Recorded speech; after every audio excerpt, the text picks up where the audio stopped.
God says, "Rise from the ashes. I am not the author of your ruin. I am the architect of your return. I am not the whisper that said, 'This is the end.' I am the voice that says, 'Begin again.' Hear me with the ear beneath your fear. What burned was not your future. What burned was what could no longer carry it. I am not shamed by the smoke of your story. I walk the blackened ground with you, showing where embers still breathe and where the soil is richer than before. I have not lost your name in the ash. I have written it deeper. Your grief is real, but it is not final. Your loss is heavy, but it is not Lord. I call your courage by its first name. Stand, not as a monument to tragedy, but as a living witness to restoration. There are chapters barren with delay, rooms emptied by betrayal, tables where laughter forgot its seat. I am setting the table again. I am replanting what you thought the season stole. I am returning color to fields you labeled permanent winter. Do not memorize the map of desolation. Memorize the landmarks of my faithfulness. You remember the day help arrived like rain? You remember the word that found you on the floor? You remember the friend who held your name without breaking it?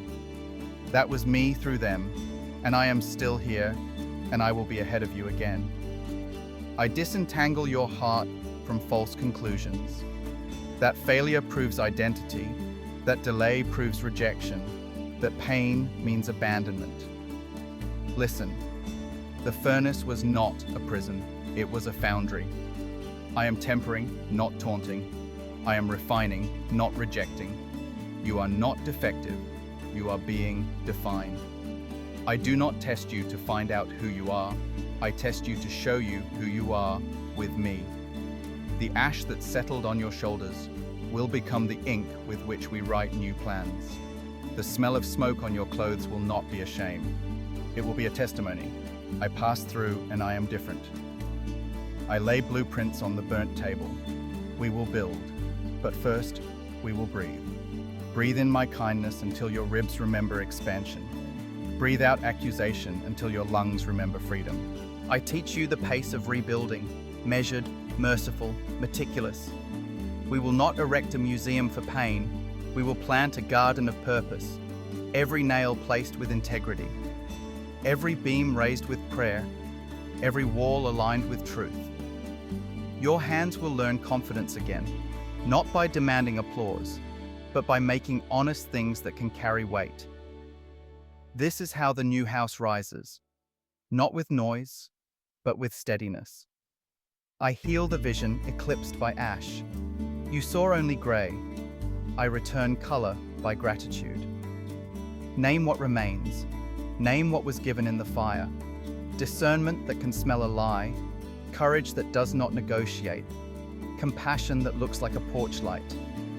You will not romanticize the old structure. You will bless it for the shelter it gave and release it for the danger it became.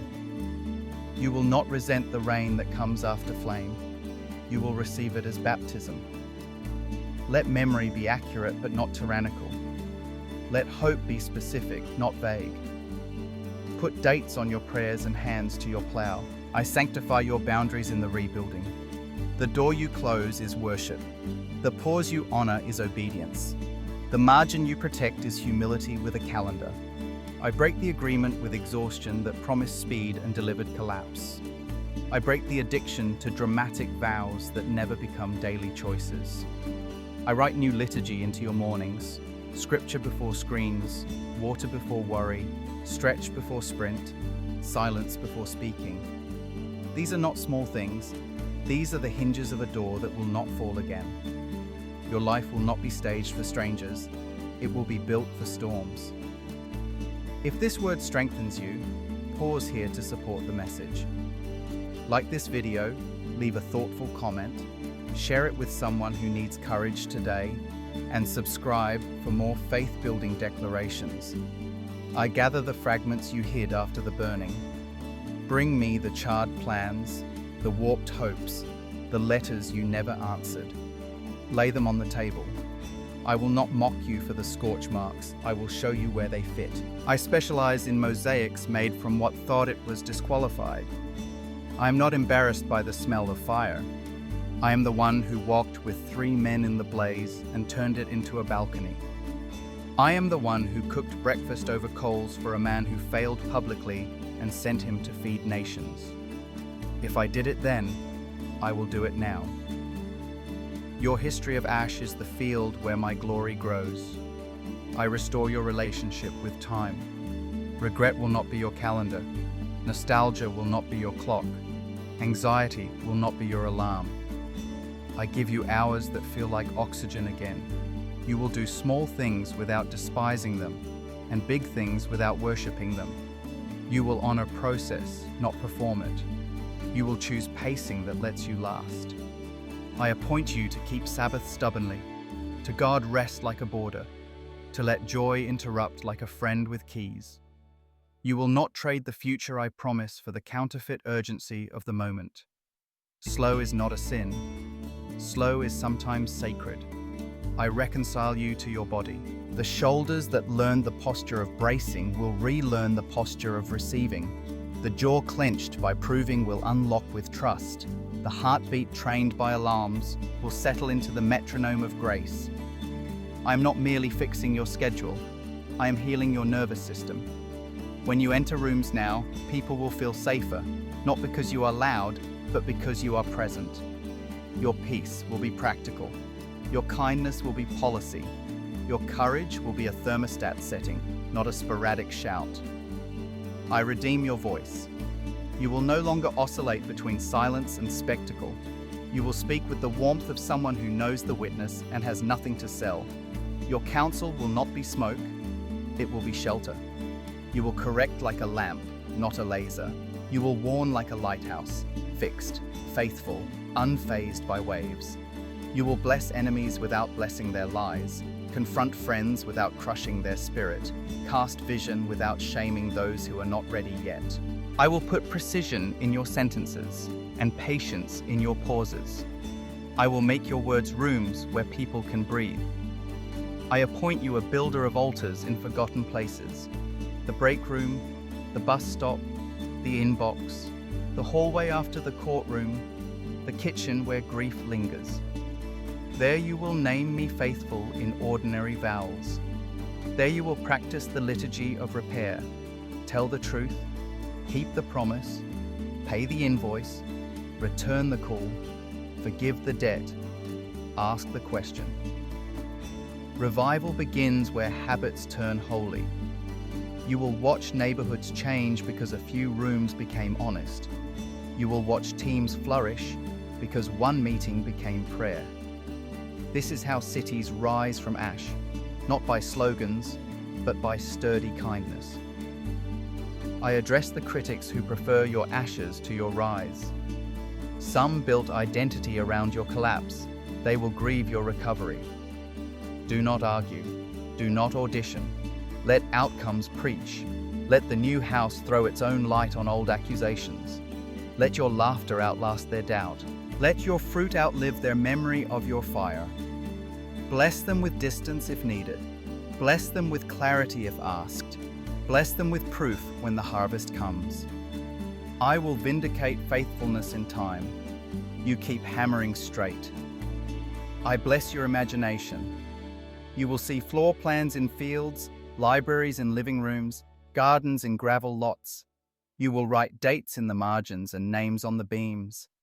You will invite people to sign their hope into the studs of this new house. You will design systems that keep serving when your name is forgotten. You will plant trees under whose shade you may never sit. You will steward legacy without hoarding credit. The ego is too small a sanctuary for rebuilding. Eternity is large enough. I speak to the orphaned places within you, convinced that what burned was proof that you are alone. You are not alone. I am with you, and I am sending you companions who do not flinch at soot. They will carry water and wisdom.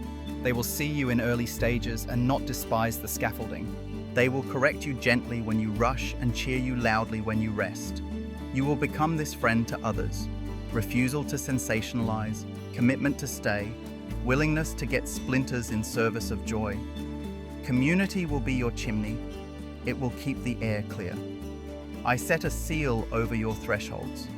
Doors that once let in thieves will now welcome pilgrims. Windows that once rattled at rumor will now frame testimonies. Floors that once creaked with fear will now hold dancing. Kitchens will smell like bread and counsel.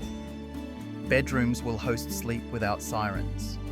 Offices will feel like stewardship, not survival. The rooms of your soul will match the rooms of your house, ordered by purpose, warmed by love, guarded by truth. This is the architecture of rising, congruence from inside to out. Now hear my decree and bind it to your breath. Rise from the ashes, not with frenzy, but with faith. Not with theatrics, but with thoroughness. Not with slogans, but with steady hands. Guard your mornings. Honor your boundaries. Celebrate small completions. Practice repair. Curate beauty. When numbers are small and noise is high, measure by faithfulness. When storms parade and headlines peddle panic, keep the lamp trimmed, the door unlatched, the floor swept for prodigals. Morning will vindicate what midnight questioned. Walk forward, gather the good, lay the next plank, laugh without apology, forgive without drama, bless without bargaining. And when they ask how a burned field became a garden, how a broken house became a home, how a name covered in ash began to shine, answer simply, the Lord stood with me in the ruins, breathed on the embers, and taught my hands to build again.